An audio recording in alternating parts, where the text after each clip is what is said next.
Joining us here this awesome streaming session that Steve and I are doing. I'm Dan Denley, founder of Guitar Zoom, and this is my sidekick, Steve Stine, who needs no introduction, especially if you're watching this on YouTube or wherever you're tuning into us, whatever channel you happen to be on, how you're watching this, whether it's, I don't know, whatever, Instagram, Facebook, YouTube, whatever the possibilities are out there. Thank you for being here. We are doing, this is part 3 of a music theory workshop. And this is hopefully something that you guys are getting a lot of benefit out of. The first 2 went really, really well. They will be on YouTube for you. You can go there and check it out. We'll create a playlist for you. You can go through everything step by step. If you want to learn music theory fundamentals, then keep watching. If you want to learn it even faster, go to guitarzoom.com and check out Steve's Music Theory Masterclass, which takes all this stuff from step 1 all the way through. And that's available for you there on the old guitarzoom.com. Steve, thanks for being here. Yeah, thank you very much, buddy. I'm really excited about this. Guys, if you have questions, please put them in your comments. We'll try to read those and answer them as we go here. And also in a future session, please subscribe if you're not already subscribed, and turn on notifications so you can get the notice of the next time we're going to be streaming the next part of this. Going to cover a lot of stuff. I just want to warn you that if you are just starting out, like you're just trying to figure out where to put your fingers on the guitar, you're a total newbie, don't worry. This is not going to be applicable to you. Just go.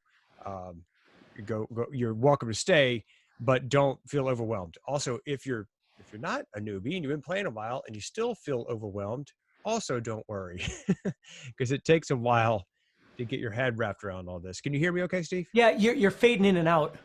Oh, am I? Yeah. Hang on a second.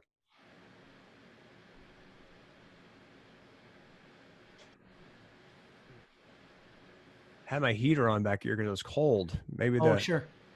Is that better or not? Just speak a little bit louder if you can. Well, let me turn up my gain, sir. You want loud? Yeah. I'll give you loud. That's 2. How does that sound? Can you hear me better? Yeah, better? That's good. Okay. Okay. And so, look, guys, don't get overwhelmed with this. It's something that has taken me and Steve years and years and years to learn and to absorb and to be able to apply. Just stay the course. Don't get discouraged. Hang in there and stay with us for the workshop. And if you want the masterclass, that thing is available for you there at Guitar Zoom. Okay. Thank you. All right, Steve, take it away. Okay. So again, if you haven't seen the first couple of videos that Dan and I have done, I would strongly recommend that you go back and watch those. You don't have to go back and watch them right now, but they're going to help if there's any, I find a lot that people are just missing little components. Like they might have the bigger picture. There's just something that's missing.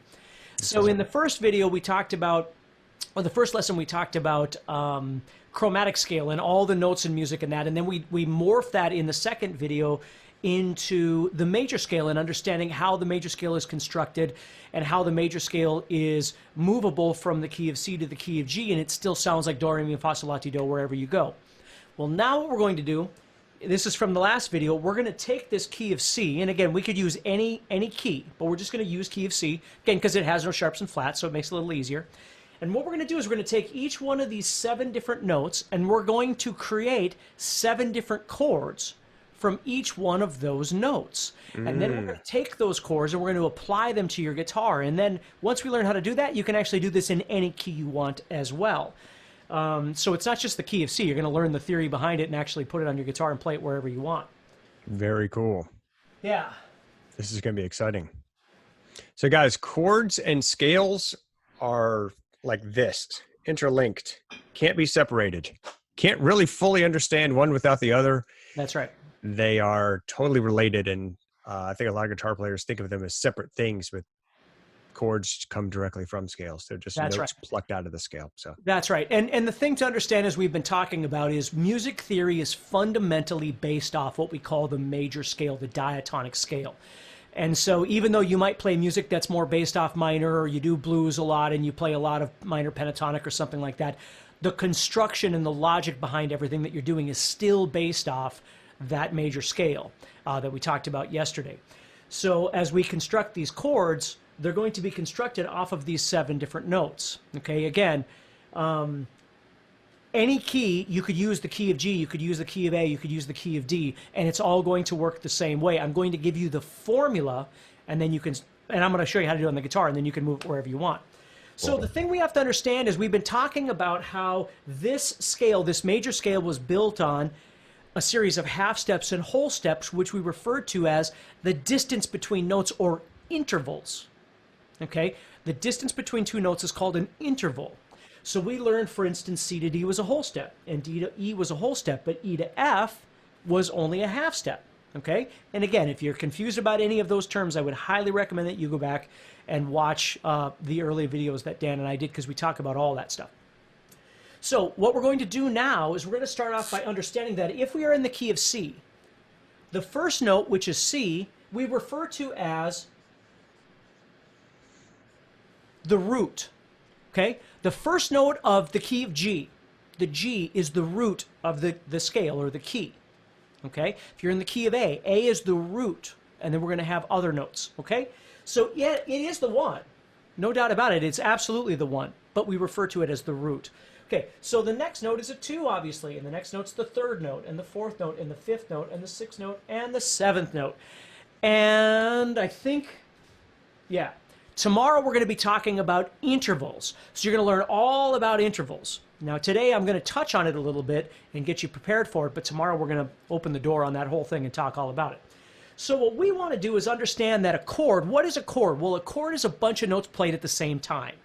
If you go to the piano and you do this, you're playing different notes. If you go to the piano and you do this, you're playing a horrible sounding chord, but you're playing a chord. Okay? All those notes are ringing out at the same time. Now, when we first start learning about chords in a key, the key of C, for instance, we want to build a C chord of some kind, and a D chord of some kind, and an E chord of some kind, and so on. So we start building these chords. Hopefully you can see that on the... Actually, I'm going to write it a little bit down here so you can see it. Okay? This is the word we're using, if I could spell it right. Triad. Okay? Triad. Mm-hmm.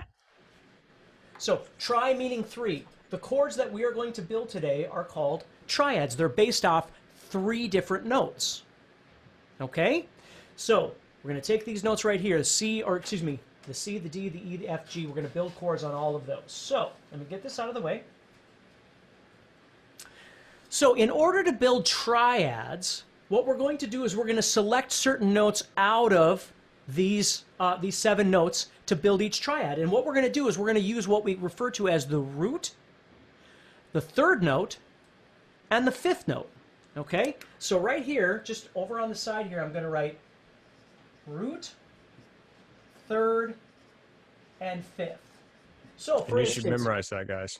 Yep. Root, 3rd, 5th. That's right. So if I wanted to build a C chord, like you played a C chord on the guitar probably, right? The C chord is built off the note C, obviously, and it seems obvious, and oftentimes we think we're not supposed to say that. We have to say that. So if we're talking about a C chord, one of the notes of that C chord emphatically is the C. The next note is going to be the 3rd. Now, what is a 3rd? Well, if we go 1, 2, 3, if we go 3 notes over, we get E. And the 5th, we'd have to go from that same note, 1, 2, 3, 4, 5. So notice how I'm building down this way. I want you to see it this direction. So if I was playing the C chord on the guitar, this note right here, this 5th string right here, this note is C. This note right here of the C chord is E. And this 3rd string, which is open when I strum this, is G. When I play a C chord, I'm playing the notes C, E, G. And then on the guitar itself, this note's actually C all over again, and this note's E all over again. So oftentimes when we play guitar chords, we're playing multiple octaves. So we're playing C, E, G, and then we're playing another C and another E, right? And oftentimes when we play chords, we're just doubling those notes over and over and over. We're playing those same notes. Okay? A G chord right here, this is a typical G. I've got G, B, D, G, I'll play it that way, B and D. Okay? Mm-hmm. G, Sorry, B, and then I got G on the bottom. I'm sorry. So the point I wanted to show you with this is that I'm actually playing 3 Gs in this. There's 3 octaves of Gs in this one chord. So we get used to, as guitar players, playing all these different strings, which seems like we have a lot more notes, but we really don't. We're just playing those same notes over and over and over. Okay? So yeah, so the triad, guys, is only going to have 3 distinct notes. Like a tricycle has 3 wheels, a triangle has 3 sides, a triad is going to have 3 notes. And what Steve is saying is that those notes may repeat at different octaves. So this means it's the same note played at a different place. But the only notes that you're actually playing, if we break it down like to the lowest common denominator, it's C, E, and G for that C triad. That's right. Now, that C chord. Chords can have more than 3 notes. But if we don't learn how to do it with 3 notes, we can't learn to add 4 and 5 and 6 notes. So we have this is the basics of where we need to start, which again is what we're talking about is music theory fundamentals. So we're gonna learn all about each one of these, but I just want you to see how this works. So a C chord is comprised of the notes C, E, and G. You just have to bear with me a little bit here. If we look to the next one, if we go to the note D in the key of C, if we go to the note D and we want to build a triad from the D now, for the D chord, is the root, right? If I want to build a D chord in the key of C, the root of the D chord would be D. Then we go over 3, 1, 2, 3, and we get an F. Then we move over 5 from the D, 1, 2, 3, 4, 5, and we get an A. Now, when I was younger and I was learning this stuff, in my mind, I always thought about it as it's every other note for the first 3 notes. So I would think in my head, I'd go A, B, C, D, E, A, C, E, or D, E, F, G, A, D, F, A. That's how I think about it in my head. C, D, E, F, G, C, E, G.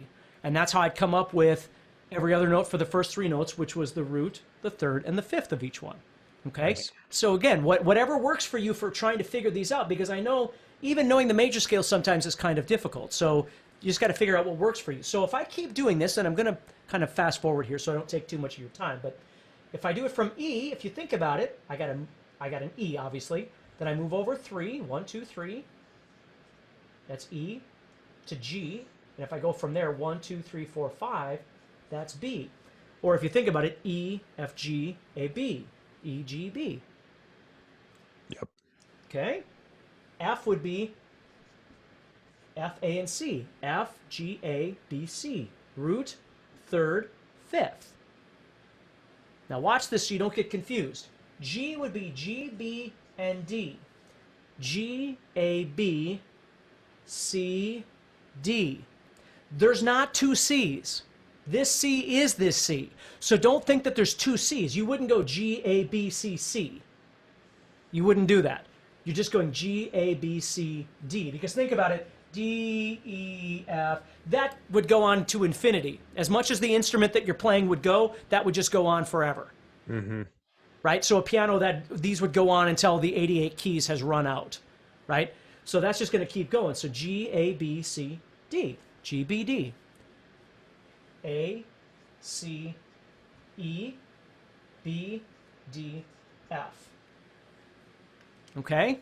Again, every other note for the first 3 notes, root, third, fifth, whatever it is that you need to think of, but you can see the pattern happening. C, E, G. We're skipping a note in between each one of those each time. Okay, so now we're not done, but we've built triads for each one of these chords. Now we have to understand something about this. This is good information, but it doesn't really tell us anything. Right. And if you guys are just joining us, we're doing this blues. Oh, sorry, not blues. We've been on such a blues kick lately. Yeah. We're doing the music theory workshop. So look, don't worry if you're kind of lost. If you're just joining us, it's okay. Hop in, get your head wrapped around it as best you can. There's some other videos that we're going to put in the series. You can go back and watch on the YouTube channel. That's Steve Stine channel or the Guitar Zoom channel on YouTube. You can check those out. We'll create a playlist for you. If you want to get the entire masterclass, that's available for you at guitarzoom.com. It's called Music Theory Masterclass. We go all of this super in depth. And if you have questions, please post them in the comments. And yeah, just want to get that out there, Steve, in case people were just joining us. Go ahead, buddy. And thank you for being here, all of you. Okay, so if we look at this now, again, we've got to talk about distance or intervals. Now, we're not going to get super deep into this because tomorrow we're going to move into this, but we do have to understand that C to E is a distance or an interval. E to G is a distance or an interval. Now, we know that C to E, okay, we have the root, we have the third and the fifth, right? That's what we're calling these things. But let's actually look at the distance here.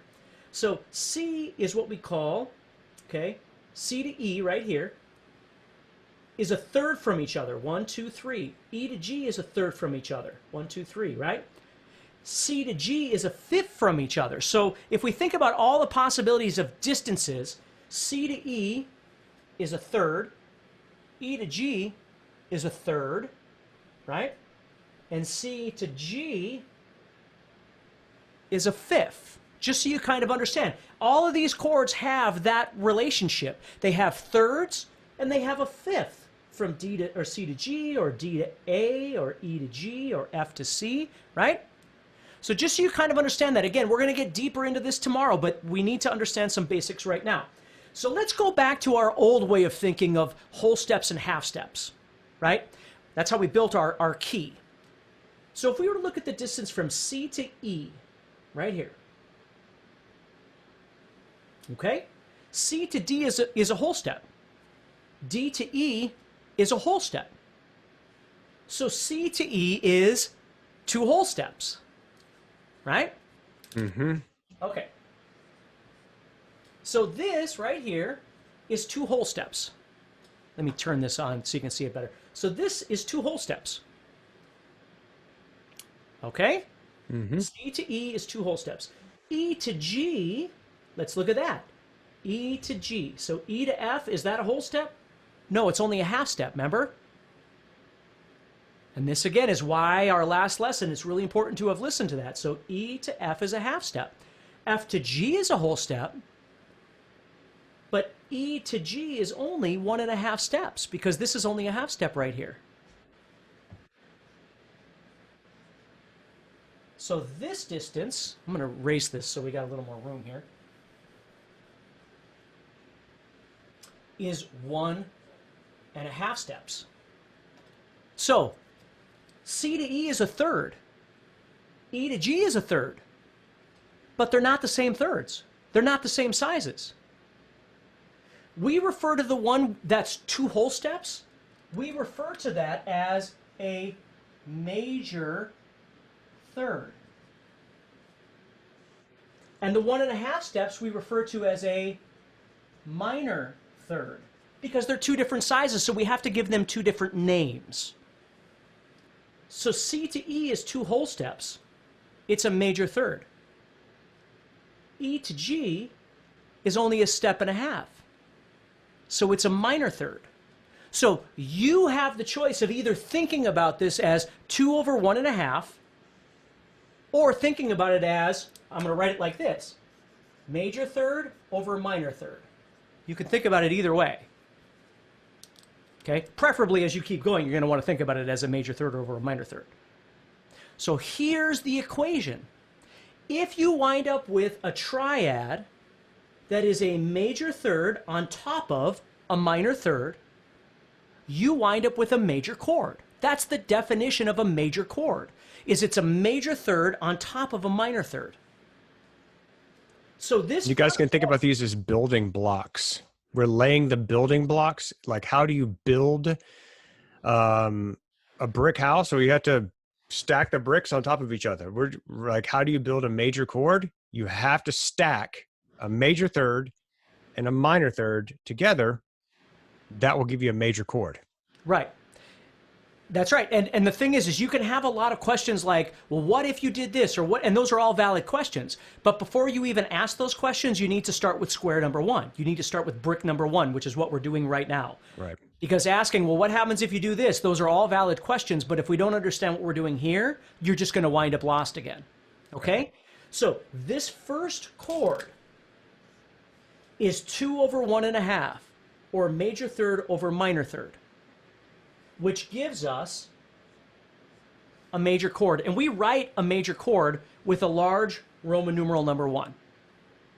In music, we use Roman numerals because oftentimes when we're talking to other musicians, I might say to somebody, hey, can you play me a 1, 2, 3 chord progression? Which is telling them to play these 3 chords, 1, 2, and 3. But I didn't tell them what key it's in. Why? Well, it depends on who's singing. If it's my older brother who's 6'5" singing, he might be in a lower key. If it's a girl that's singing, or somebody my size who's got a higher pitch voice like I do, I might be singing in a higher key. That doesn't change the fact that the song is a 1, 2, 3 chord progression. It just depends on, are we in the key of C, are we in the key of A, or are we in the key of D? You see, that's the power of music theory. So now we know that in the key of C major, the first chord is C major, which seems logical because that makes sense, right? I mean, if we're in the key of C major, the first chord should be major, right? But now we know why. Okay, now we're going to keep going. Let's look at the second chord. And again, and just so everybody understands, why is it major? Because it's a major third plus a minor third. The major third on top of a minor third. Yeah. 2 over 1.5. And that is the formula. And if you change that, just to address the whole like, well, what ifs, if you change that formula, it's going to change the chord sound. Right. Well, and we're going to figure that out right now. Right. I'm just saying there's other formulas, but this is the one for the major one. That's right. Absolutely. So now if we look at the second chord here, and again, it's getting, I should have written this out a little bit smaller, but if I look at D to F, and again, you'll see I have my little arrow there. If I look at D to F, it's a third. If I look at F to A, it's a third. Okay? But let's figure out the actual distance. D to F, D to F. It's a whole step and a half step. So it's 1.5. It's 1.5. F to A is whole step, whole step. It's 2. So now you're going to notice that it's flipped over. The 1.5, the little one's on top and the 2 is on the bottom. The minor third is on top and the major third is on the bottom. And when that happens, you wind up with a minor chord. A minor chord is minor third on top with major third on the bottom. And that's why I used a lowercase Roman numeral 2, guys. That's right. So big Roman numeral is major. Little Roman numeral is minor. Okay? And that 1 represents the first chord built in that scale, and the 2 is the second chord of that scale. That's why it's called the 1 chord, the 2 chord. C major, D minor. Yeah. Okay? Now here's the thing that you really need to understand. We're going to keep going, but the mathematics, and this is why people go, oh, you know, music is related to math. It's this sort of thing. Because the logic is ironclad. If our major scale from yesterday is built off the same series of half steps and whole steps. Remember I told you half steps between 3 and 4 and 7 and 8? If all of our major scales, the key of G and the key of D and the key of A and the key of A, if they all have the same schematic on top, they're all going to get the same schematic on the bottom. So if you're in the key of G major, your first chord is major. And your second chord is going to be minor. If you're in the key of D, the first chord is going to be major and the second chord is going to be minor. This whole thing crumbles if this isn't right. Mm-hmm. So it's imperative that this is right when you start building this out. So let's take a look at the next one. We have E, G, and B. E to G. Think to yourself, is that 2 whole steps or a major third? Or is it 1.5 steps, which is a minor third?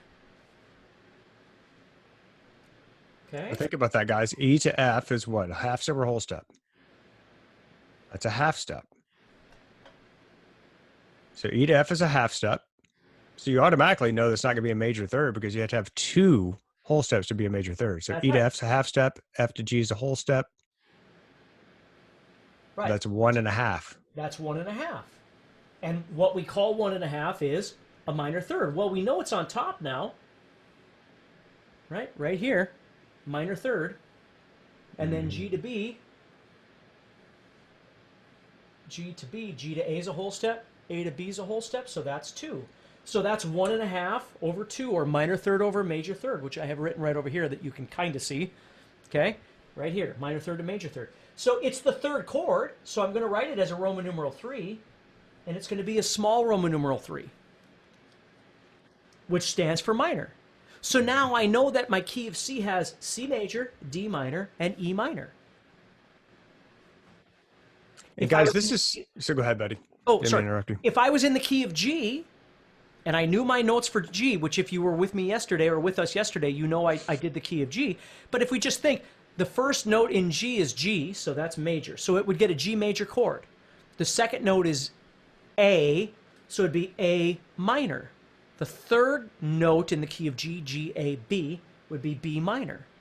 You see, this quality stays the same for every key.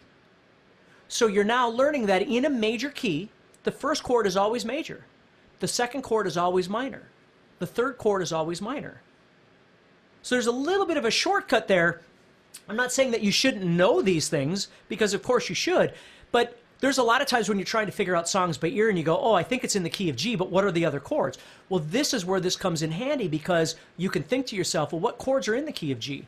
Well, I know the 1 chord is major, the 2 chord is minor, and the 3 chord is minor.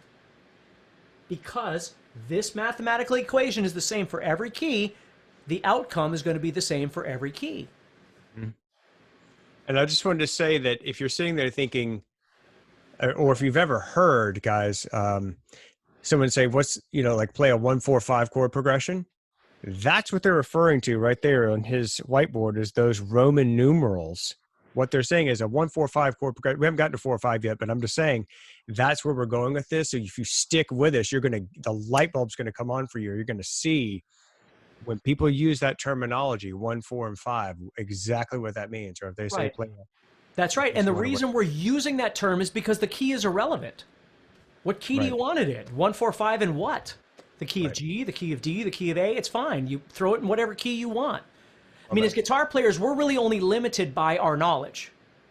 But a vocalist is limited by their vocal range. They can only sing so high and so low, and there's got to be somewhere in between that highness and lowness that's comfortable for them. Mm-hmm. A guitar player, I'm limited by what I don't know, right? But that's something I can learn and I can get better at. A singer has a limitation. At least most singers do anyway. So our job is to find the key that singer is most comfortable in and make music in that key. So sure, the original version of Brown Eyed Girl by Van Morrison might have been in the key of G, and it is. But if somebody else is singing that song and you're in a band with that person and that person doesn't sing as low as Van Morrison, you can't force them to sing in the key of G if it's not comfortable for them. So you take that chord progression that the song is based off of, which Brown Eyed Girl is 1, 4, 5. And you move it into whatever key is comfortable for that. And we call that transposition, but let's finish up this first here. So if we look at the next chord, we have F, A, and C. So again, same principle. F to A. Is that 2 whole steps or a major third? Or is it 1.5 steps or a minor third? And the answer is, it's 2. I know my board's a mess, but you can follow me as best I can. I can always rewrite this, but... it's 2 whole steps. Yep, which is a major third. And then if we look at A to C, how far is that? Think A to B, B to C. How far is that? And your answer should be 1.5, because this is a whole step, but this is only a half step, and we know that. Right? If you've been with us since the beginning, you know my B to E trick, right? So we know that's only a half step. So this is only going to be 1.5. So 2 over 1.5 is the major third or a minor third. Whenever the big one's on top, it's major. Whenever the little one's on top, it's minor. That's great. I love that. That's what it is. Major thirds on the top. It's a major chord. In fact, yeah, never mind. I won't get into that. Okay. Guys, if you're just now starting, or if you're just joining us, guys, we're in the middle of the music theory workshop. Thank you so much for being here. Put your comments in and we'll try to answer your questions. Subscribe and make sure you turn on the notification to get the next notification of the next section or session of the old music theory workshop. And if you are digging on this and you want to really go deep into it and get the whole thing step by step, go to Guitar Zoom and enroll in Steve's music theory masterclass. You can just click on the word masterclass at guitarzoom.com. It'll take you there. Okay. So the next one we've got, again, G to B and B to D. I'm just making room. I just got that out of there so you could kind of see this better, but G to B. So again, after you get comfortable with this whole step, half step stuff that we've been telling you since the first video, this all gets easier because you don't have to count it all the time. You get used to going, oh, G to A is a whole step. A to B is a whole step. I know because it's not B to C and E to F. You get used to thinking about that, okay? So, so G to B is 2, or a major third. So again, you already have your answer, but we'll keep going here.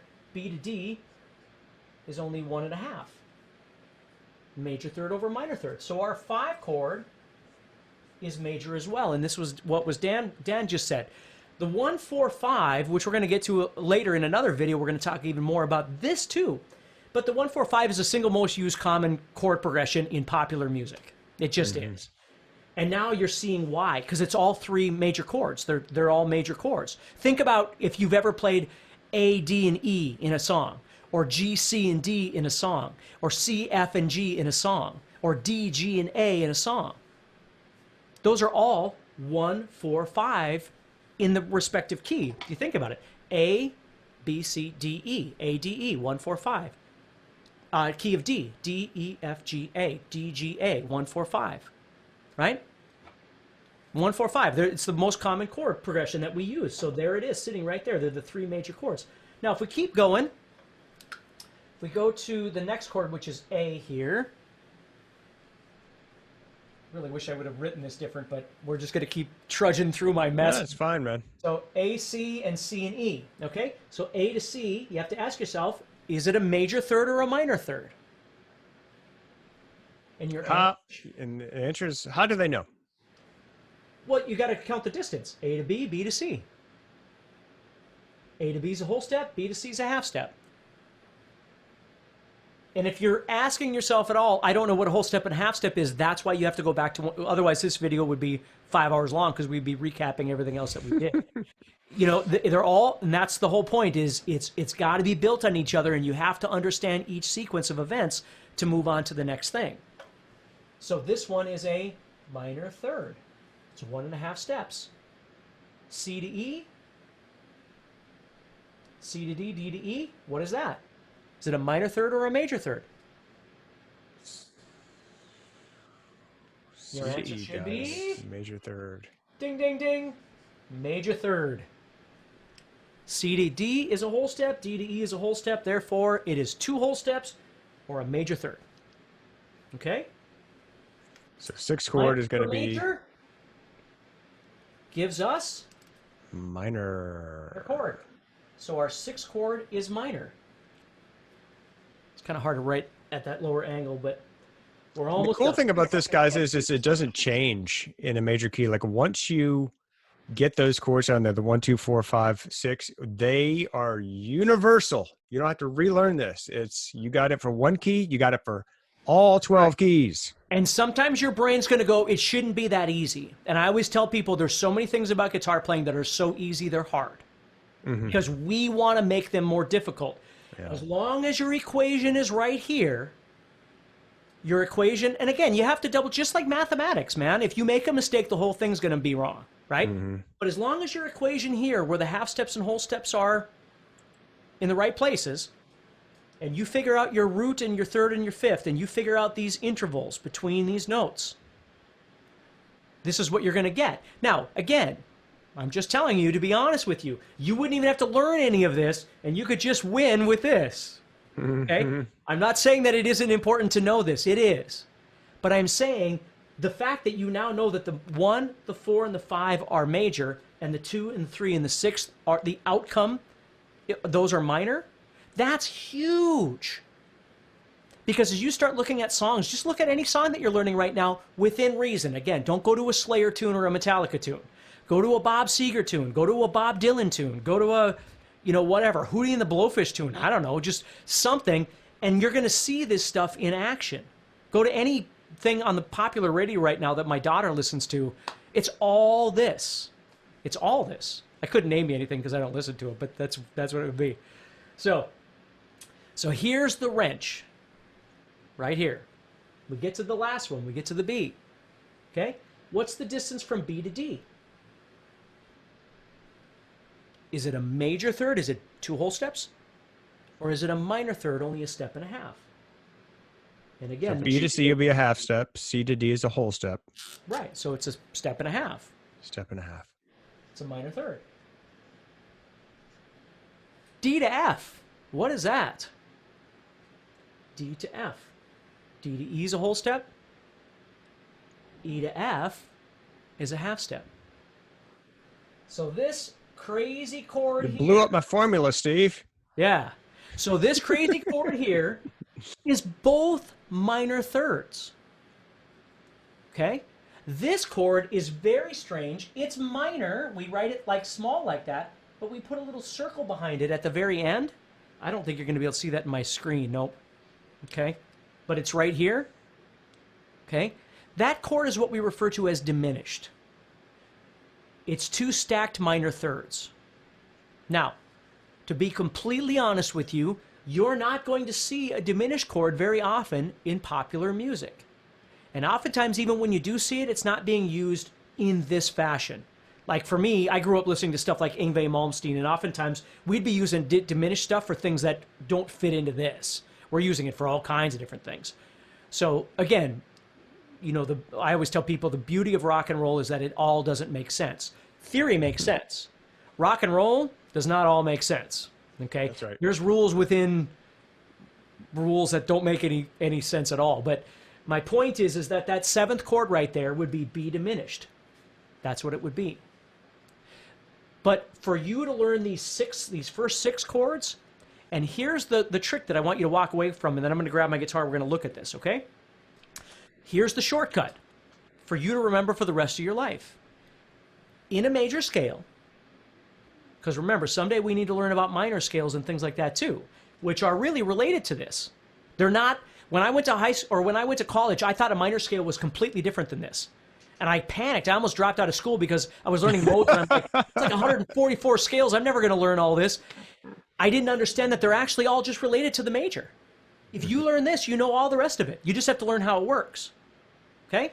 So, in a major scale, here's the shortcut. 1, 4, 5 is always major, and 2, 3, 6 is always minor.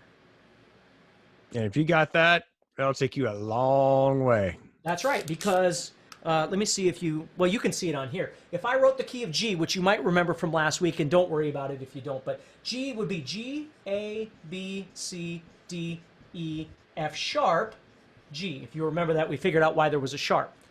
So with this logic, even if I didn't know all of this, I'd know my chords are G major, A minor, B minor, C major, D major, E minor, and then F sharp diminished, which I don't really have to worry about.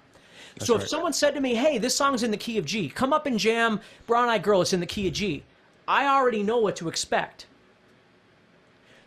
That doesn't mean it's always going to be there. Sometimes music throws you for a loop.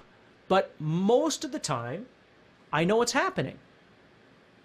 And Dan and I are going to do a lesson on common chord progressions to help you out with that too. We will. That's coming up. Yeah. So I don't know. He said, come up here and jam the Brown Eyed Girl. It's in the key of G.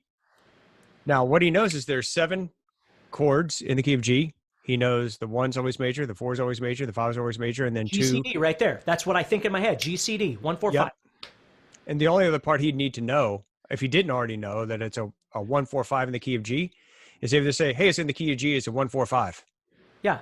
Or even if it had other chords. If it had a minor chord, then I know 2, 3, and 6. I got to throw an A minor or a B minor or an E minor in there. Yep. And as we keep going, again, we're not going to bury you today, but as we keep going, we're going to figure out that even some of those chords are used more common than others together. Yep. So, I mean, there's a logic to all of this. So There is. you have the answer, the outcome that you can apply to the key of D, or as long as you know the key. So we have taught you the chromatic scale, which is all the notes in music. We taught you how to build the major scale and how to build that major scale in any key. If you want to be in the key of G or the key of D or the key of C or the key of A or the key of F, you have that knowledge. You might need a piece of paper to write it down a few times, but you have the knowledge to figure it out. Now you have the knowledge to understand what notes are in each chord in that key, and ultimately what the chord qualities are, which is even more important, but it didn't come out of my mouth. But for That's the right. But for the regular player, it is, because Absolutely. you want to learn how to play by ear. You know, it's like you're learning a song and you go, "Oh, it sounds like it's the main chord is kind of A, but I don't know what else is in there." Well, now you do. Mm-hmm. At least you got a fighting chance. It might have something that's outside the box. Music doesn't always make sense, but man, you got a fighting chance to get the right answers. I love it. This is great, man. I mean, just this one session right here, if I had known this when I was about 14 years old, it would have completely changed how, like, clarified for me for years of struggle and like, what the heck? Right.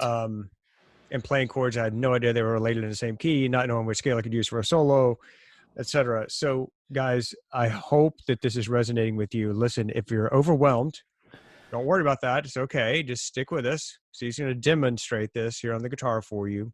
You can always go back and watch these on YouTube. We will, once they're streamed, they will go on this channel permanently. We will even put them in a playlist for you. You can go back and watch them. If you want to get the full masterclass, it's called Music Theory Masterclass, and it's available at guitarzoom.com. And I can tell you guys, everybody who's enrolled in that masterclass has absolutely loved it. And some of the testimonials are like, this changed my life. So if that's what you're interested in, you can check that out. The old guitarzoom.com, just click on the masterclass button. Show us, sir, on your beautiful Martin.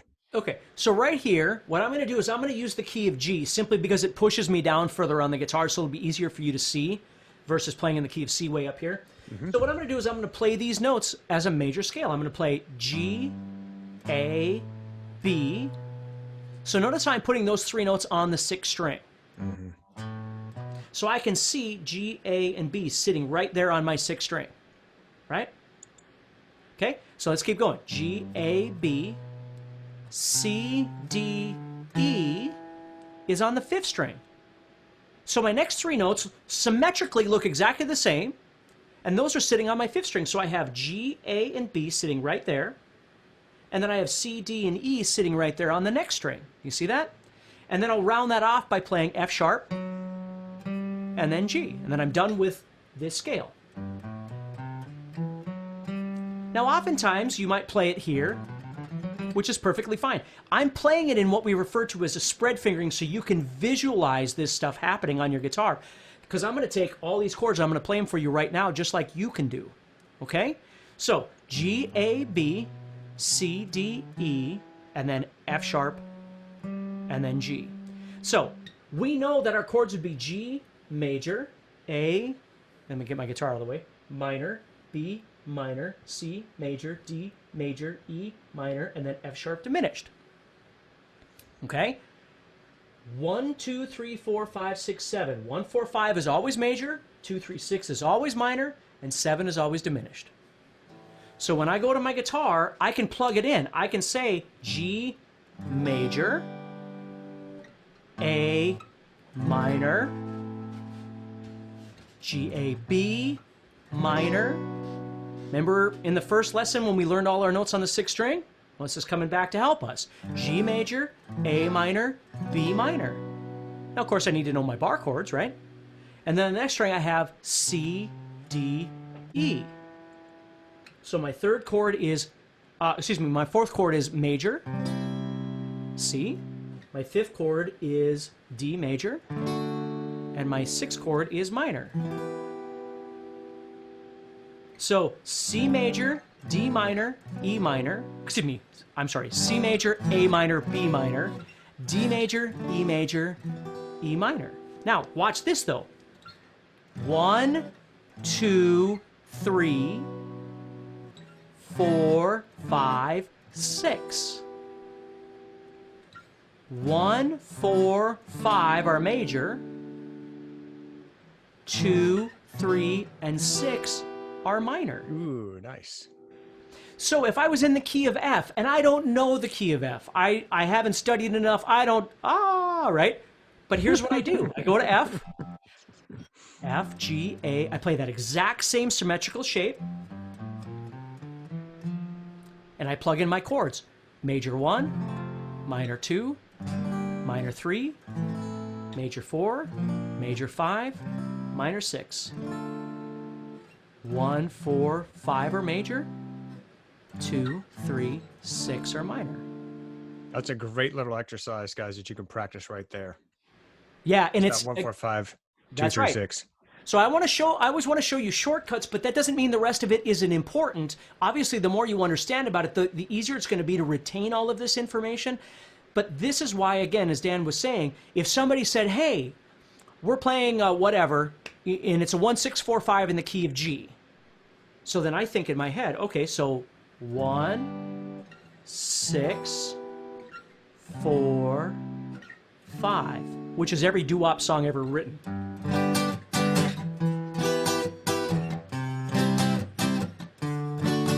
Oh, where can my baby be, right? Whatever that is. So 1, 6, 4, 5. Okay, so we start playing that, and the singer goes, oh, no, that's way too low for me.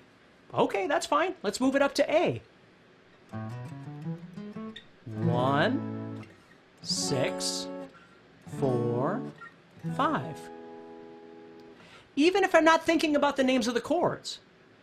And in saying that, I feel a little guilty because it's not like you shouldn't know those sorts of things, because you should. I'm just saying, in the real world, sometimes you got to know this stuff to get to the answer. Going.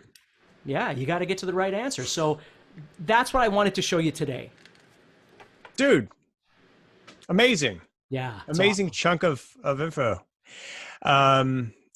So guys, look, I hope you enjoyed this. We're going to be doing some more of these. We're going to go in depth more. Hopefully you will subscribe if you enjoy it. Hit the old notifications button. Make sure you subscribe with notifications on so you can get notified when we stream these. We're going to do several more, all included in our music theory workshop that we're doing here for you. Whatever channel you happen to be watching this on, if it's Steve Stine channel on YouTube, Guitar Zoom on YouTube, Facebook, we can stream there if you're part of the Guitar Zoom community there. Wherever you happen to be watching this video, please like it, share it if you found it helpful. Make sure you get over there on the old YouTubes though and subscribe and hit the notify button so you can get notification of when we're going to be releasing the rest of these, because we got a lot more to come. I'm really, really excited about it. And guys, if you want to go deep into this, you want to get the full masterclass, it's available at guitarzoom.com. It's called Music Theory Masterclass. You can just go to the homepage and click on Masterclass. Get all the information there. Super, super affordable and unbelievably helpful. Everybody gets it, loves it. We used to have it as a 12-week masterclass the first time it was released, and then we condensed it, or not condensed it. We actually just took all 12 weeks, mashed it into one session. So as soon as you enroll in that, you get all 12 weeks. You can go exactly to wherever you want. But I would recommend that if you want to get the whole picture of how this thing works, start at the beginning and just work your way through it and stick with it. Don't lose heart.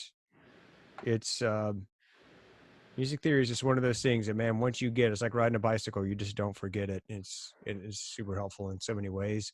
Steve, this has been awesome, man. I just cannot thank you enough, and I cannot thank all of you enough for being here and hanging out with us.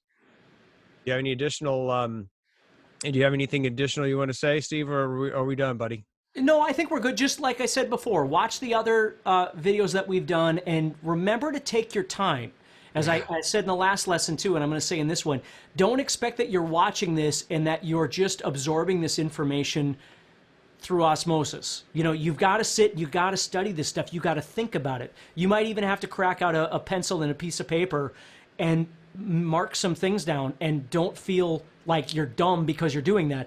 That's what we used to do when we were in school. It's just when we get out of school, all of a sudden it's like you know, sometimes we think it's wrong to get a piece of paper and pencil and work things out. This is essentially math for musicians.